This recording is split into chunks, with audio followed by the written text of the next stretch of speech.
El sistema penitenciario en México se ha transformado radicalmente para el bien de los internos. Ha pasado de un lastimoso castigo para las personas que delinquen a un proceso de readaptación social integral, en el que se les dota de herramientas para enfrentarse a su libertad al haber cumplido su condena. Constitución de 1917. Artículo 18. Solo por delito que merezca pena corporal habrá lugar a prisión preventiva. El lugar de esta será distinto y estará completamente separado del que se destinare para la extinción de las penas. Los gobiernos de la Federación y de los estados organizarán en sus respectivos territorios el sistema penal, colonias penitenciarias o presidios, sobre la base del trabajo como medio de regeneración. Primer periodo. Regeneración. Abarcó desde 1917 hasta 1965, es decir, 48 años. En la Constitución de 1917 se marcaron lineamientos más claros para la operación del sistema penitenciario.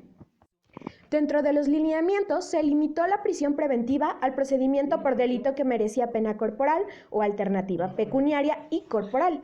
Ordenó la completa separación entre procesados y condenados. Estipuló que toda pena dependiera directamente del gobierno federal y que estarían fuera de las poblaciones, debiendo pagar los estados a la federal. Estarían fuera de las poblaciones, debiendo pagar los estados a la federación los gastos que correspondieran por el número de reos que tuvieran en dichos establecimientos.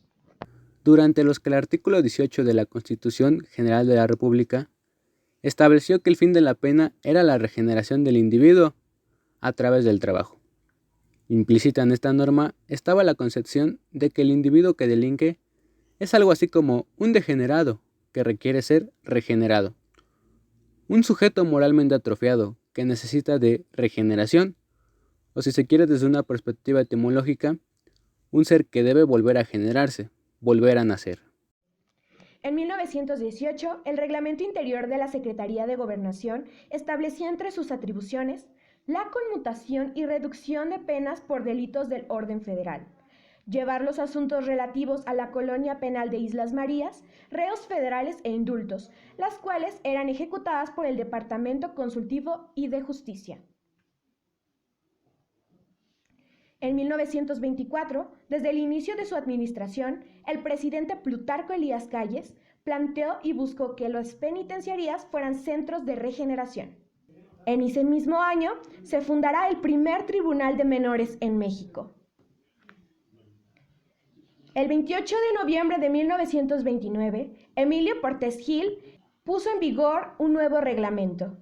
Este reglamento establecía en su artículo 2 que el Departamento Consultivo y de Justicia tendría entre sus atribuciones la atención de los reos por delitos del fuero federal y del fuero común en el Distrito Federal, tramitación de indultos, amnistías, conmutación y reducción de penas y traslado de reos, registro de reos, cumplimiento de sentencias y órdenes de pago por alimentación. Se crea el Consejo Supremo de la Defensa y Prevención Social de la Secretaría de Gobernación. Las actividades que asumió a través de su Departamento de Justicia fueron el registro de los reos federales en los libros, traslado de procesados y reos federales, libertades preventivas concedidas, libertades preventivas negadas, libertades preparatorias negadas, conmutación de penas concedidas, conmutación de penas negadas, pago de alimentación de reos federales de todos los estados, distritos y territorios, exceptuando el Distrito Federal. El 30 de septiembre de 1929, expidió el Código Penal para el Distrito y Territorios Federales, la individualización de sanciones para cada delincuente. Adoptó un sistema de sanciones para darles a los internos un tratamiento basado en el trabajo y seguimiento de sus efectos. Para ello se realizó una selección de delincuentes, alojarlos en establecimientos especiales y aplicarles el tratamiento diseñado, aunque la tarea no se realizó completamente. El 7 de octubre de 1931 se transformó el Consejo Supremo de Defensa en el Departamento de Prevención Social, dependiendo de la Secretaría de Gobernación y del Departamento del Distrito Federal. El 13 de diciembre, cuando se promulgó el Código Penal en el Distrito Federal y Territorios Federales en materia del fuero común y de toda la República en materia federal, donde se contemplaba un sistema de clasificación individualizada de la pena para el tratamiento de los internos, se establecen las bases para el tratamiento técnico de los sentenciados. Lecumberri, 1933. Esta cárcel estaba construida por un polígono central donde se elevaba una torre, cuya altura sobrepasaba la de todos los edificios, el cual contaba con un gran tinaco que almacenaba agua para distribuirla a todas las dependencias.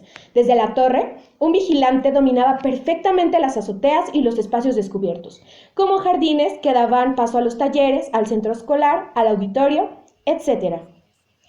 Se tomaron bases del sistema utilizado en Irlanda por el capitán Crofton, del cual se adoptó la atenuación gradual y progresiva de la prisión, en el que se estipulaba que el rigor y la duración de la pena se determina según la buena o mala conducta del reo, lo que permitía reducir el tiempo de prisión si se veía realmente que el reo enmendaba su error, y en caso contrario, podía aumentar en una cuarta parte el tiempo de la condena.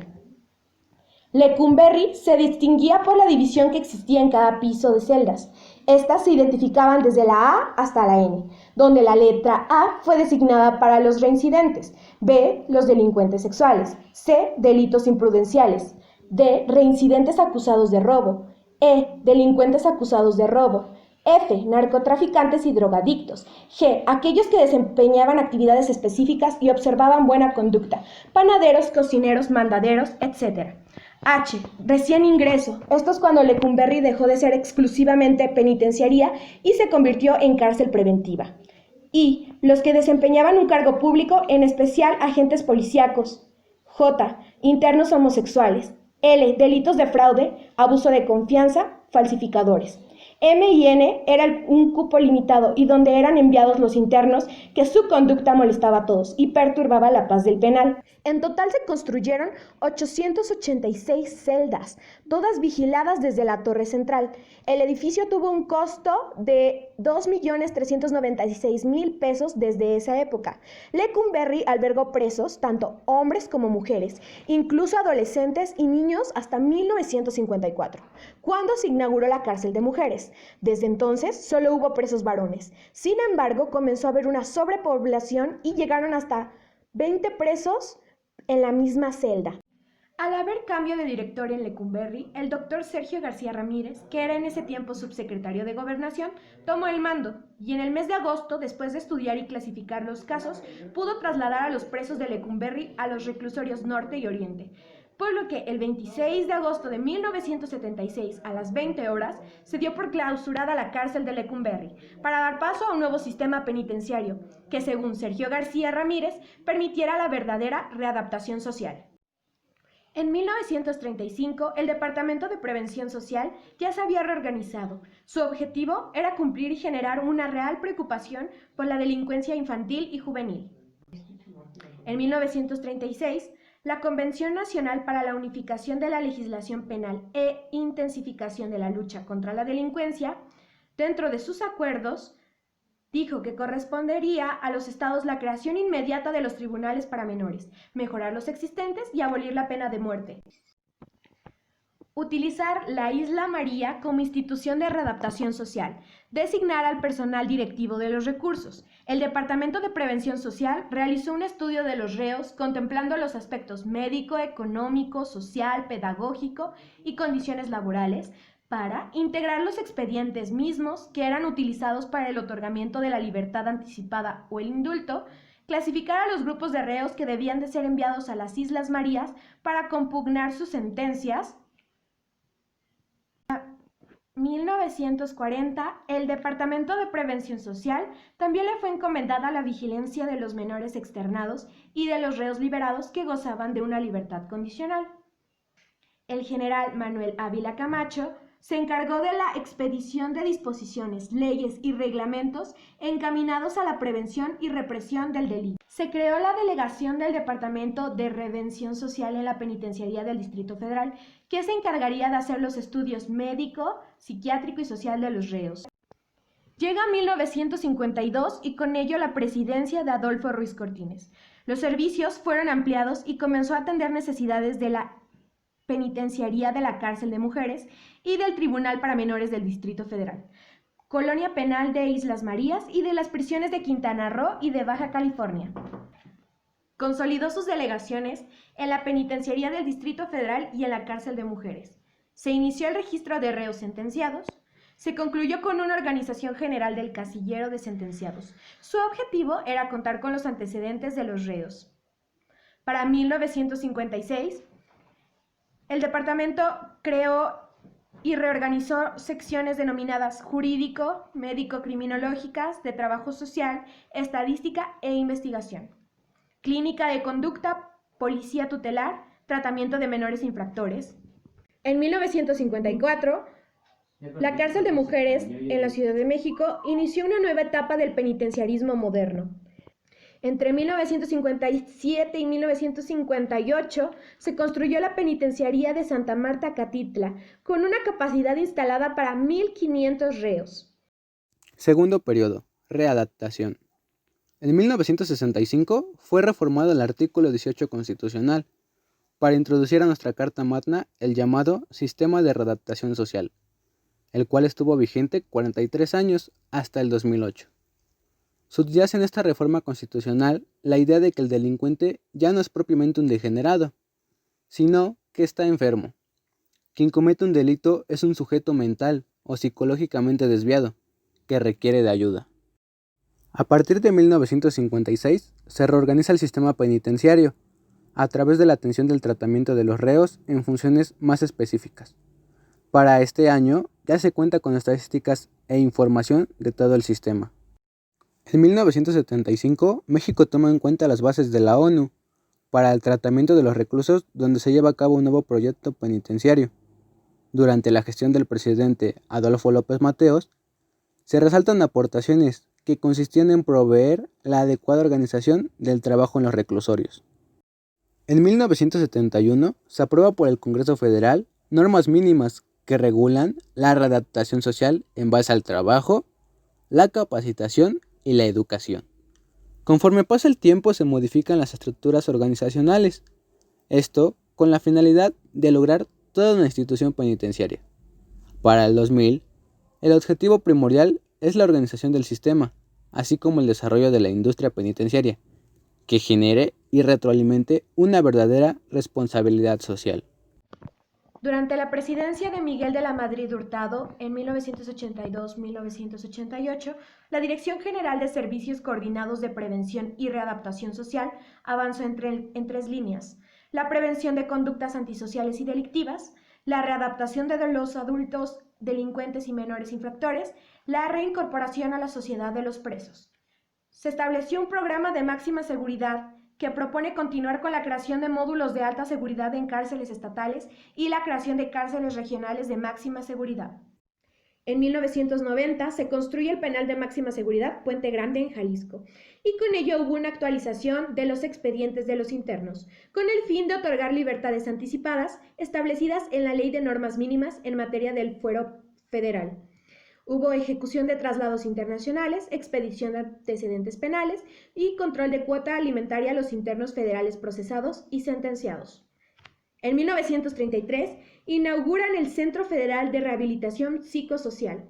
Ernesto Zedillo, las metas sustantivas en materia de prevención y readaptación eran dirigir, ejecutar y vigilar técnicamente la prevención y readaptación, otorgar y revocar las libertades anticipadas de los reos, desarrollar programas de prevención y adaptación social, atender la alimentación de los reos y sentenciados en todo el territorio en materia de fuero federal.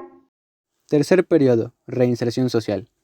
En 2008 se reformó nuevamente el artículo 18 de nuestra Constitución para establecer ahora como finalidad de la pena la reinserción social. Esta norma tiene hoy en día más de 11 años de haber entrado en vigor. Sin embargo, su instrumentación legal aún sigue pendiente.